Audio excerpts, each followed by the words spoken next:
গত শনিবার থেকে নদীতে বেড়েই চলছে পানি। প্রবাহ এতটাই বেড়েছে যে বিপদসীমা ছুঁই ছুঁই করছে তা। খুলে দেওয়া হয়েছে ব্যারাজের ৪৪টি গেট। নদীর বুকে পানি না থাকায় ফসল ফলিয়েছিল যে কৃষক, তারা এখন হারিয়েছে সব। ভেসে গেছে ফসল। হঠাৎ করে তিস্তা নদীর পানি বাড়ার কারণে আমাদের রসুন, পেঁয়াজ এবং নানান ইত্যাদি নষ্ট হয়ে গেছে। আমার ৪ জন জমির মধ্যে বাদাম গাছিলাম সব শেষ, ভুট্টে গাছিলাম তাও নদীতে শেষ। তিস্তার প্রবল স্রোত ভাসিয়ে নিচ্ছে নদী তীরবর্তী নিচু এলাকা। চরাঞ্চলের গ্রামগুলো তলিয়ে যাওয়ার আশঙ্কা তৈরি হয়েছে। এ পর্যন্ত আমরা 18 থেকে 20 বার বাড়ি ভাঙছি। যখন পানির দরকার তখন আমাদের এখানে পানি নেই। আবার পানি আসতেছে তিস্তা নদীতে, কখন যে আবার বাড়ি ঘর দর ভাঙে। সরকার যদি এই মুহূর্তে যদি পদক্ষেপ নিত। হঠাৎ তিস্তায় পানি বাড়ার কারণ কি, সে বিষয়ে ভারতীয় কর্মকর্তারা ব্যারাজ কর্তৃপক্ষকে কিছু জানায়নি।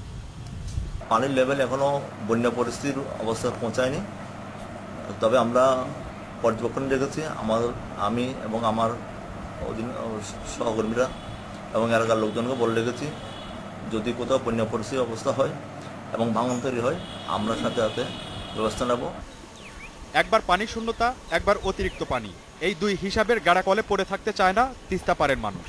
মোদির ঢাকা সফরে এবারও চুক্তির সম্ভাবনা নেই, তবে দ্রুত পানি বন্টন চুক্তির প্রত্যাশা করছেন তারা।